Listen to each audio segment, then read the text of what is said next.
Welcome, everybody, to the Daily High on this lovely Tuesday morning. The price has been stagnant, and the title of the show is Deja Vu All Over Again, which is a great Yogi Berra quote. Because when we decided on the name for that show, the price was almost did exactly what it did the day before, where we came down and came back up, and we're within a few dollars of our trade price, but it has actually sort of meandered a bit since then. But Tone, good morning, mate. Happy Tuesday. How are Morning. you? Good, good. Not happy that the price is up. Not happy my P&L is going down in the trading contest. But you are going balls out on leverage. So let's see how we did. All right. Well, we can start with you because you won the competition, I'm sure, unless it's changed in the last 2 minutes. I don't think so. No, I don't think Uh, so. all right, here we go. So I'm just gonna review the trade real quick. I believe this is it's the 4 hour chart. Let's go to the 1 hour chart. I believe when the trade was entered, we were right Yeah. here, and immediately after the trade, everything was looking great. I even had this Hmm. blue line from before. I know the blue line looks like it's in the middle of nowhere, but the blue line was drawn on a 4 hour chart.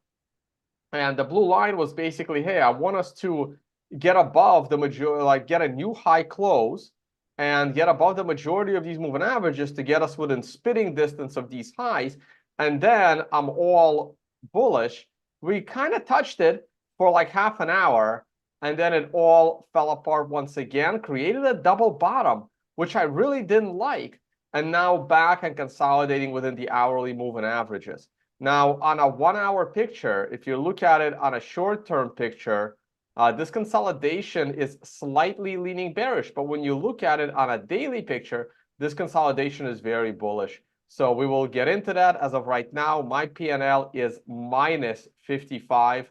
I'm going to go ahead and adjust that. If you take away 55 from 85, you get 30. So my P&L is now 1,230, and we will adjust our initial price and leverage and whether it's going to be a buy and a sell at the end of the show. All right, Matt, let's see All yours. right, mate. Let's see. Hold your breath. Let's see what this comes up with. It's not that bad, but it's not that good either. Minus 77. All right. Minus 77. So my P&L is starting to look unflattering, to be Well, you can fair. drop it 75, right? So it's 830.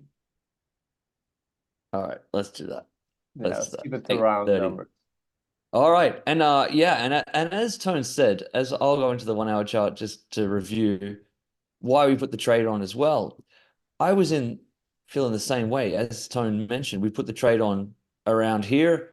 Yeah, and an hour after the show, I was like, "Oh, here we go, 10x leverage, let's have it." And then when I woke up in the morning, we were here, and I was like, ugh, yuck. But this is why I said when I titled the show "Deja Vu All Over Again," because that's what sort of happened the day before when we entered the longs here or something, and then it came down and closed. The show was about here, and I was like, "Oh, hello." Little W shape coming in. And that was, I thought it was going to be the same thing once again, but we had that correction and now we're just back in that range. So I might as well just keep going on with the analysis. There isn't much. There isn't all that much. The 12-hour time frame, because we just had a new 12-hour candle open, is in a consolidated range here. And Tone said you mentioned that you're bullish on this consolidated range. It's just no man's land to me. And I've got a really great question for you coming up related to my trade in a minute, because that blue line there is a trade that I'm currently in. But I'll hold that off until after you've done your analysis, because I think that's the crux of this show. On the daily time frame, there's not much else to talk about. Still in range.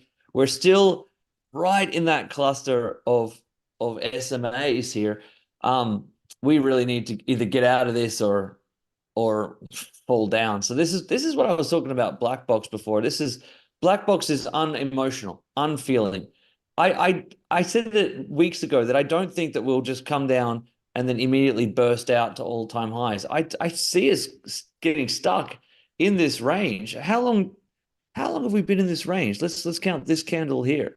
How many days so far? 63 days. Tone. 2 months. We've been Yeah. in we've been in this range here. That's not that's not unusual for Bitcoin. Like it tends to come, all your profits tend to come in bursts to the upside and downside, and then it does tend to just tread sideways. So it's a real arm wrestle here of where we're going to go. We're exactly where we've been for 63 days. It's hard to put your head around that. But that is typical of what Bitcoin does. You're wanting something more on the weekly time frame, it's just the same. I got nothing else to really say here. We're stuck in the range. We are where we are. I've got a great traders question to ask you after you've done your analysis, which I think that people get a lot of value from. Yeah, my analysis is gonna be real quick. And yeah, don't forget to move those dinosaurs. Oh, yeah, well, I'll do that. I'll do that now. I'll do that now. I'll do it now. You want to give me a screen share for a second, or I'll Sure. forget?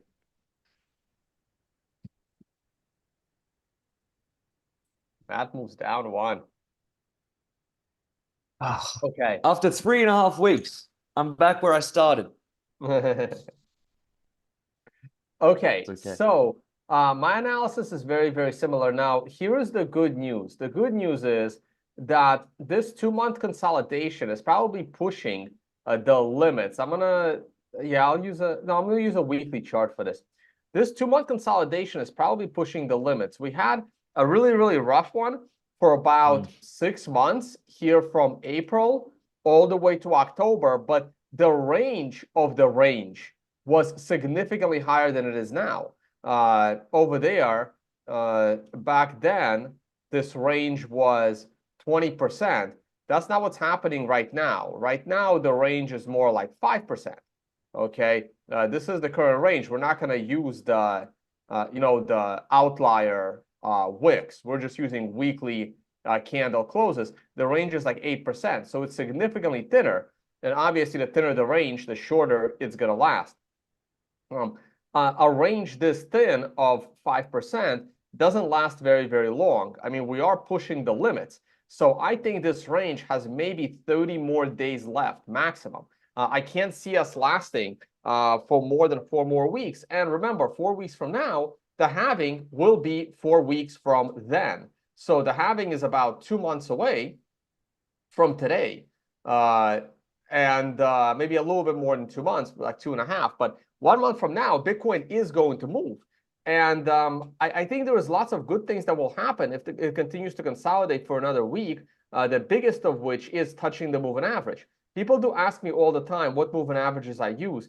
They're different whether it's on a weekly time scale or a daily time scale. If I open my moving averages real quick, for those watching, you will see that my daily moving averages are 50, 128, and 200, though on the daily, though the 200 is sometimes a 20. When the price is close to the moving averages, I use a 200. If it's so far away from the 200, I'll keep an eye on the 20. And on the weekly, it's traditional 20, 50, 200. I use simple moving averages. I know some people prefer exponential. I like simple.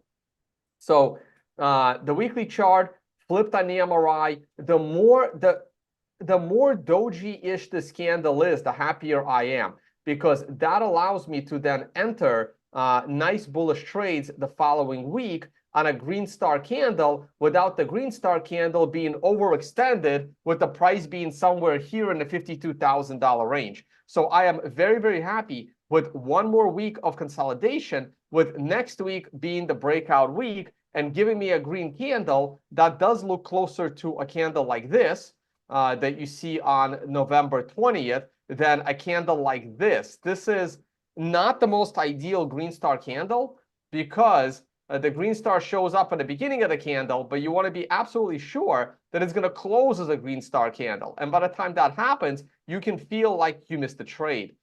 Personally, I prefer green star candles that are more tight.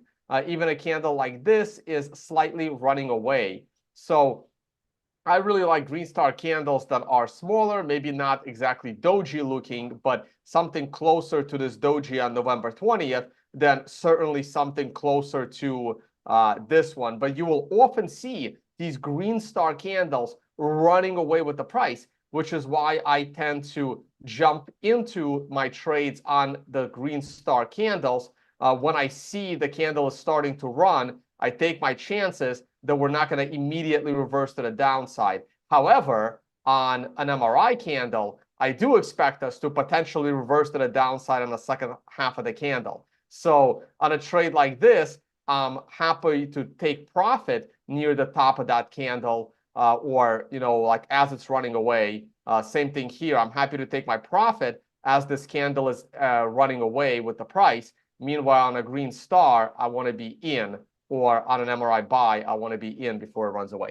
So it's probably a longer conversation than I wanted. Again, I really like it right here as well. The moving averages are crossing over on the allocation chart. That's good. I think this consolidation is very, very bullish. And go ahead and ask your question, because I know what it is. I haven't answered you yet, but you did mention it before the show. All right. Well, you might as well give me back the screen share for a second, because I really want this show, as well as just being our daily TA, when there's nothing happening in the market, I want to pose questions to you, because we've got you here. We've got Tone Vays in the room. So I want to ask questions that I wanted to know the answers to, and I currently want to know the answers to, like real trader questions. So I'm going to look at this, my chart right now. So we're on the daily time frame, a weekly time frame. I'm going to go to the daily just to get more perspective here. Yeah. As I said before, this blue line right here, I entered a $100,000 position, 3x leverage trade. I had my stop loss down here. Wait, 3x? I thought it was more. 3x, only 3x. Okay. So that, but I entered the trade. This is on the daily time frame. Maybe back here. I was on Friday last week. So how many days back? Yeah, right. Back here, right before the show here. So Yes. I've held through a correction. I've been in profit. I've held through a correction again, and I've come back to, I'm about 0.5 down on the trade. It's nothing that I'm concerned about being 0.5 down on the trade. That's not a concern at all. But when I do these leverage trades, I want to see spark off them. The previous leverage trade I did, which I entered down here at 41,200 or something, it immediately went in my favor. I don't like hanging on to leverage positions too long. Even if I still think this is bullish, I don't want to hold on. I was almost considering taking the 0.5 loss, just because I don't like to hold on to the position too long if it hasn't immediately given me something that I can get it break even at. So for you, Tone, looking at the same position, how long will you hold a leveraged position that hasn't immediately gone in your favor? Will you just stick with it and stick with your initial stop loss? Will you move your stop loss up? Or will you say, this hasn't kicked off the way I thought it would. I'll cut my losses on this just in case we might melt down like we are, like kind of right now, you know? What do Right. you think? So the real so there's the concept of what kind of trade it is, right? So in this case, it's a futures leverage trade.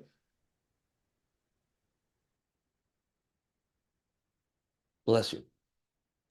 Had to sneeze there for a second. And now, had this been a spot position, I would say absolutely hold it. Like there's no reason to exit it, right? But when it's a leverage futures trade, I believe they are charging you a fee like every 8 hours or something, correct? That's right. And how much has that fee added up? The thing is, I haven't traded in a long time on these exchanges for certain reasons. And how much is that fee eating into your trade, right? If it's becoming a substantial amount, like, I don't know, a super nice dinner or something, right? If those fees are starting to eat away at your position, then you cut the position. And I believe the more leverage your position is, the higher that fee, right? Or it's just right. it is, right? So at a 3x leverage, I don't think that fee is going to be substantially high. Now, had this been, let's say, a 10x leverage or a 15x leverage trade, that fee is really going to start to eat away at your position, in which case you should cut that position and wait for another opportunity to jump in. At a 3x trade, I think that fee is somewhat negligible. So I would still be comfortable. I might raise my stop loss to the bottom of yesterday's wick instead of the bottom of the wick from 4 4 days Yeah, and earlier than that. I'll just go to the 4 hour time frame so it can be clearly defined and with the Right. MRI on. Yeah. So right now, I would just raise my stop loss to below that set of wicks from the 5th and the 6th, where as the So trade was being entered, my stop loss would have been, that's where the stop loss would have been at entering the trade. But right now, I would be raising that stop loss, well, lower than that. Yeah, around there, around the bottom of those wicks. So that's where I would be raising the stop loss to, if the fees are not, eating away at my trade. Now, had this been an options trade in the traditional options market where time is also a factor, I would always try to enter trades in a low implied volatility environment so that at least my time decay is balancing out with the rise in implied volatility, giving my trade a little bit, extra value with implied volatility. And if it was a stock that was going into a big event like a halving, the implied volatility would be rising as more traders would anticipate some kind of a move. So this is probably not a bad time to consider some options trading in Bitcoin in one direction or another due to implied volatility versus time decay. This is also why you should buy extra time on your options. I do have an options course on tonebase.com. Now, if there's been a spot trade, I wouldn't even be concerned. I would just let the stop loss do its thing, unless there is a better trade there. Like if your capital is tied up and you see an incredible trade, you're like, shit, I want to enter that trade, but my capital is tied up doing nothing. Then yeah, I would exit the trade and enter a trade I'm more confident in. But since you only trade Bitcoin, that doesn't matter to you.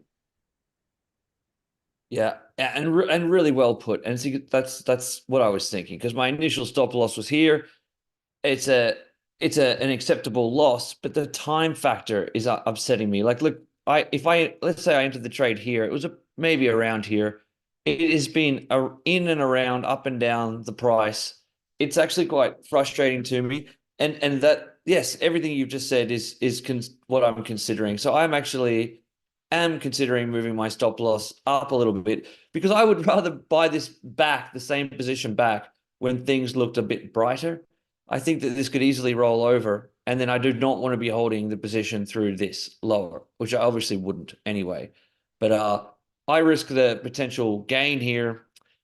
I'm still gonna wait and see. I'm gonna wait and see the next few hours. But yes, I'm not super comfortable just holding a position that doesn't immediately move. Most of the leverage trades I put on, I want to see them move almost immediately in my favor, and most of them do because I sort of tend to get the nice breakouts or good bottoms that they tend to be instantly in my favor. Some of the best trades I've ever made within 30 minutes of the trade have been sensational profit immediately, and that's what I like to see. Go ahead, Tone. No, I was gonna say quick word on Bitcoin ETFs. The latest data is showing that GBTC is now selling about 3,000 shares instead of 5 or 15,000 shares that they were, or Bitcoins that they were selling earlier, not shares. And the other ETFs are still picking up the slack. Man, I have not seen any additional Bitcoin bought by the bottom half of these ETFs, like Valkyrie or VanEck.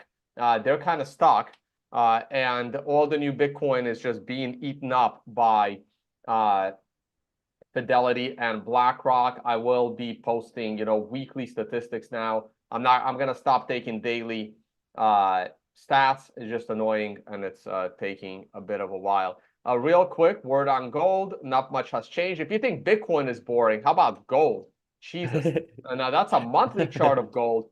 Gold has done absolutely nothing. It has been in consolidation with a little bit of a drop to a moving average for basically an entire year. So let's be happy that we're trading Bitcoin.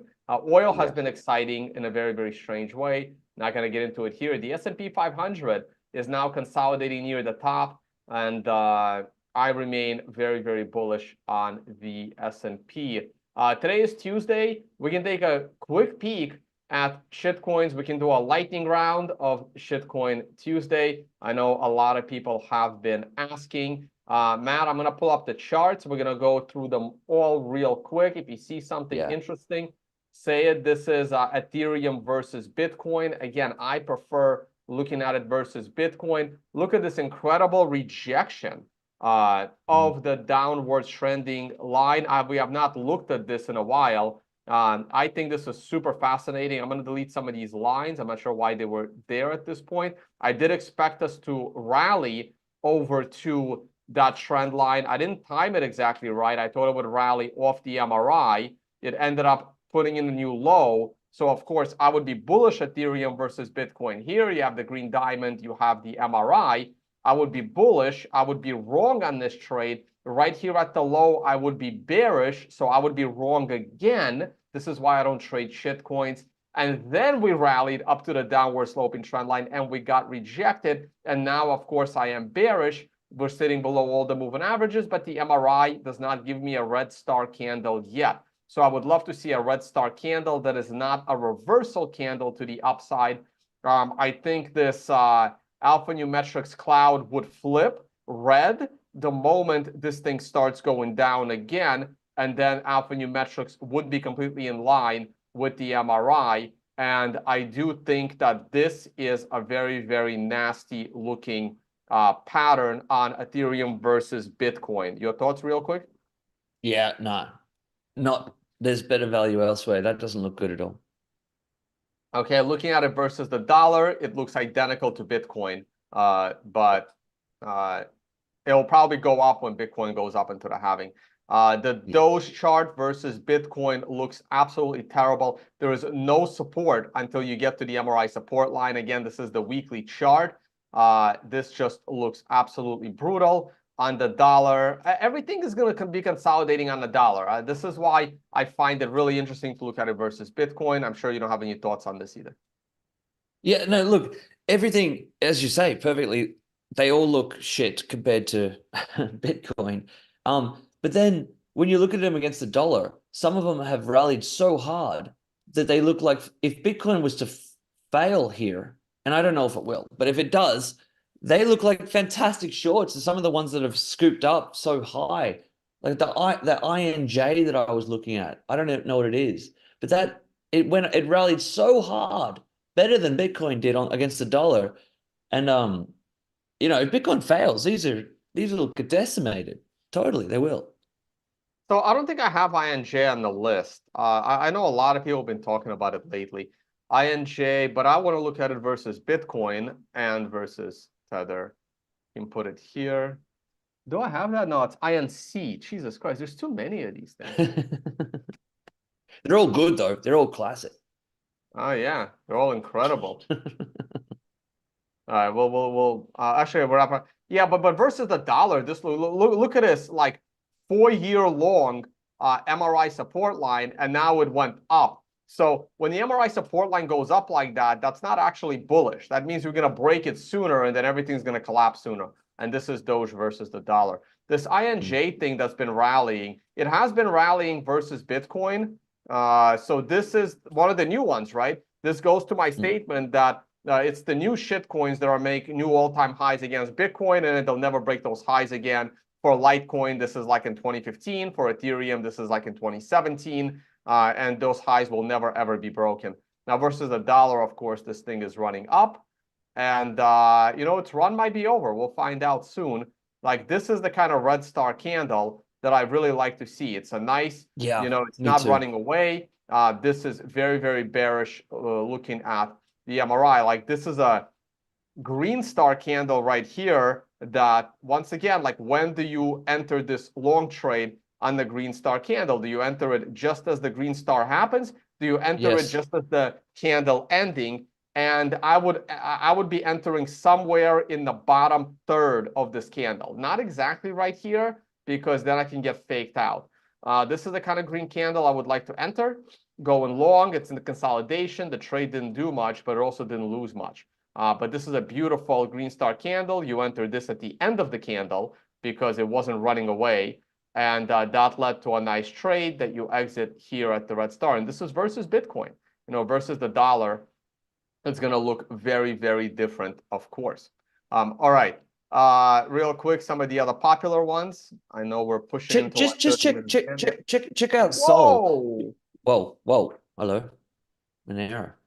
Monero. Guys, I don't know how many years I've been saying this, probably going all the way back to the 2017 bull run. No one cares about Monero. Your privacy in your crypto transactions is actually irrelevant. Now, I would like for Bitcoin transactions to have privacy, and they will have privacy on second layers through certain wallets. They'll have privacy, but giving up all of your privacy to convert to another currency that cannot hold its value is a completely horrible idea. So this is why Monero will continue to trend towards zero, and a lot less trolls are there talking about Monero. This is as ugly of a candle as you will ever see, actually. Yeah. I can't think of, like, I'm looking at this entire chart. This may be a little bit uglier, but not really, because this is No, breaking it's not. It's significant lows. lower. Yeah. It's not, Yeah. yeah. Yeah. This is as ugly of a candle as you will see. It's breaking below and closing below a Fucking.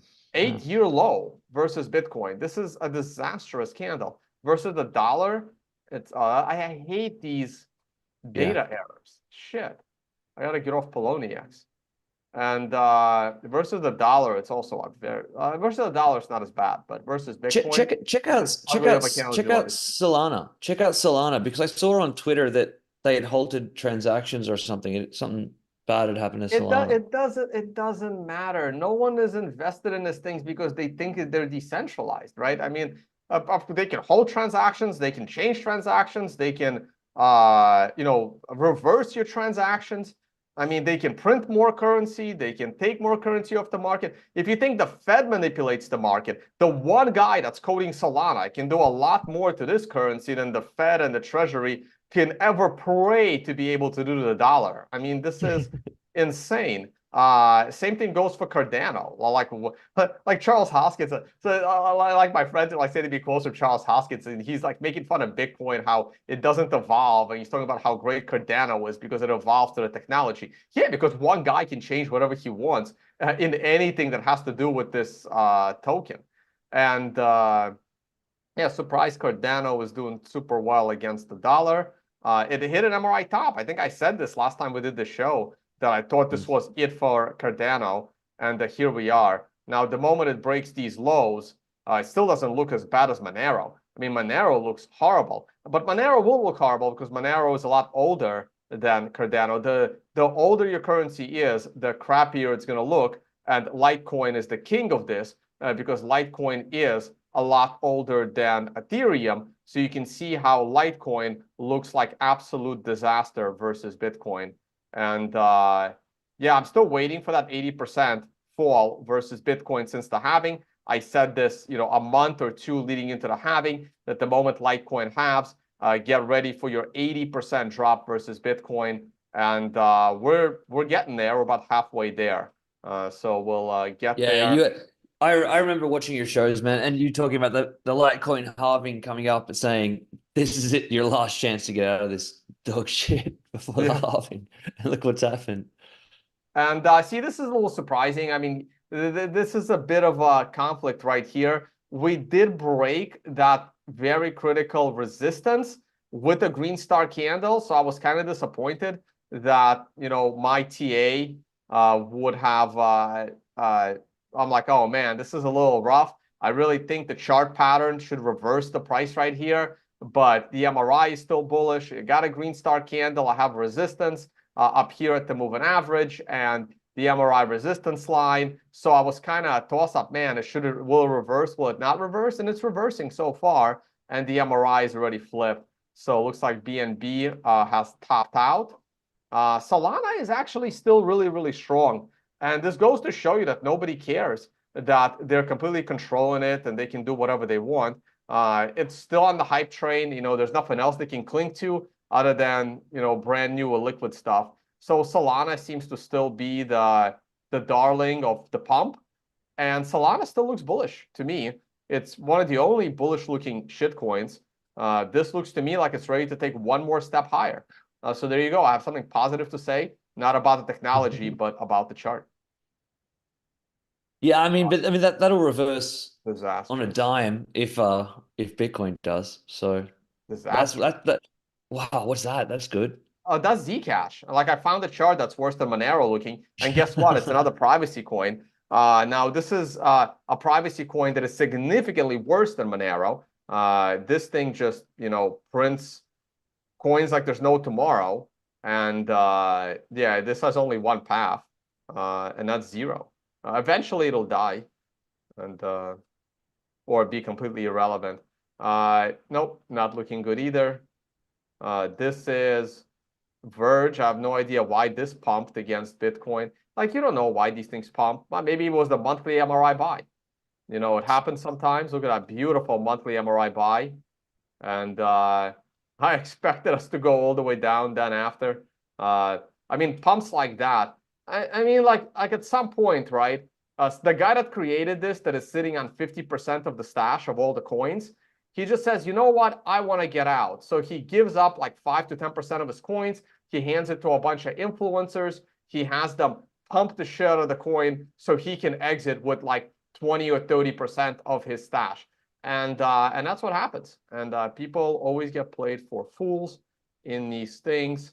Yeah, they all pumped. We're after Bitcoin ETF stuff, and now they're gonna go back to where they were going. All right, I think we're good. I am gonna look at B trash. Remember, the B trash pump, and Yeah. no idea why. And man, I can't wait for that to hit new lows. It's all coming, man. Once Bitcoin actually halves and we get that Bitcoin pump, you're gonna see all of these altcoins crash so much. It's gonna be awesome.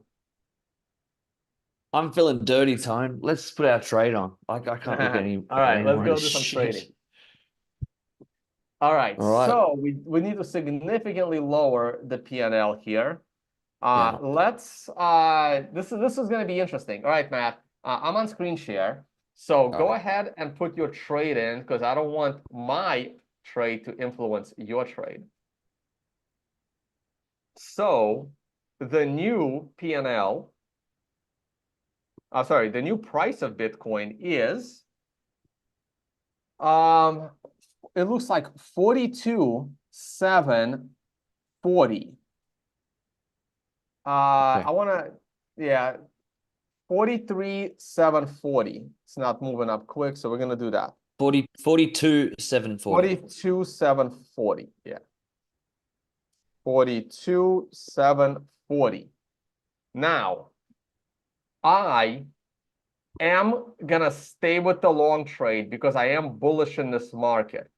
But I am dropping my leverage all the way down to 2 because I just don't think it's going to move anywhere, and it's just not worth it. So I'm just going to try to get the direction right, uh, and not really looking to increase or take a risk on my P&L.